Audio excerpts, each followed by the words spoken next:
commence dans un hôpital où le silence pèse plus lourd que les murs eux-mêmes. Ici, chaque battement de cœur, chaque souffle pourrait être sauvé. Mais parfois, ce sont les billets qui décident de qui vivra et qui mourra. Dans le monde que nous connaissons, la santé est un droit, mais elle est devenue un marché, une machine froide où l'humain n'est qu'un chiffre. Dans les couloirs étroits de cliniques clandestines, dans des entrepôts poussiéreux remplis de cartons anonymes, des vies sont vendues et rachetées. Des médicaments contrefaits, des vaccins falsifiés, des seringues trafiquées, tout circule dans un réseau invisible, aussi vaste que le monde lui-même.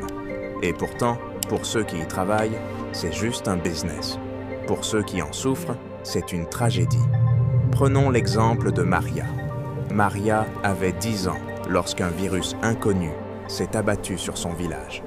Les médicaments promis n'étaient que des copies bon marché, inefficaces et parfois mortelles. Sa famille a tout perdu et Maria a failli perdre sa vie. Mais ce n'est pas une exception. C'est une norme dans des coins oubliés, où le commerce de la santé se fait à l'abri des regards, avec la complicité du silence et de la corruption.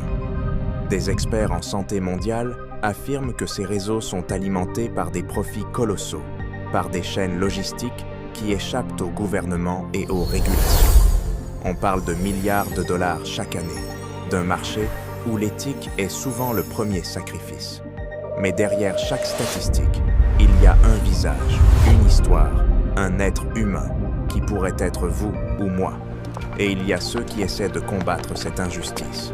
Des journalistes, des médecins, des enquêteurs qui risquent leur vie pour remonter la piste des trafiquants, pour révéler l'invisible.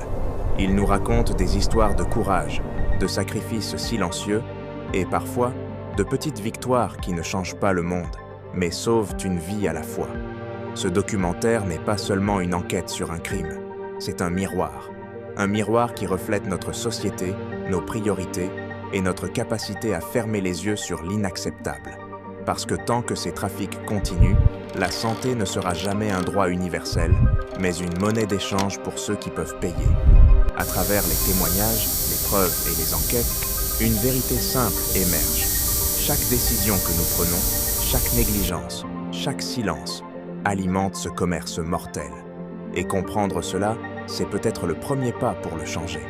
Alors que vous écoutez cette histoire, imaginez un monde où chaque vie compte autant que chaque dollar dépensé.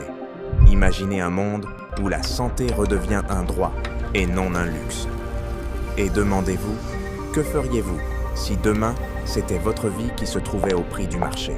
Parce que dans ce monde où la santé est devenue un business, chaque souffle, chaque sourire, chaque battement de cœur est précieux. Et derrière les chiffres et les trafics, il y a nous, humains, vulnérables, mais encore capables de compassion. Mais que se passe-t-il quand la santé devient une marchandise? Quand le soin se vend au plus offrant? Quand guérir devient un privilège?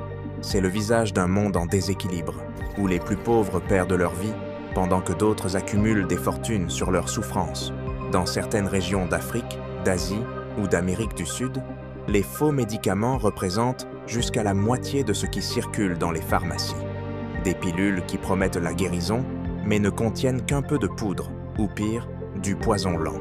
Et chaque jour, des milliers meurent, sans jamais savoir qu'ils ont été trompés. Pendant ce temps, dans les grandes métropoles, les hôpitaux deviennent des tours de verre. Les soins se personnalisent. Les assurances se vendent comme des produits de luxe. On parle de patients premium, comme si la douleur aussi pouvait être classée par catégorie. La santé est devenue un marché globalisé. Des laboratoires, des compagnies d'assurance, des trafiquants et des politiciens corrompus s'y croisent. Et au milieu de cette tempête, le malade n'est plus un être humain. C'est une cible commerciale.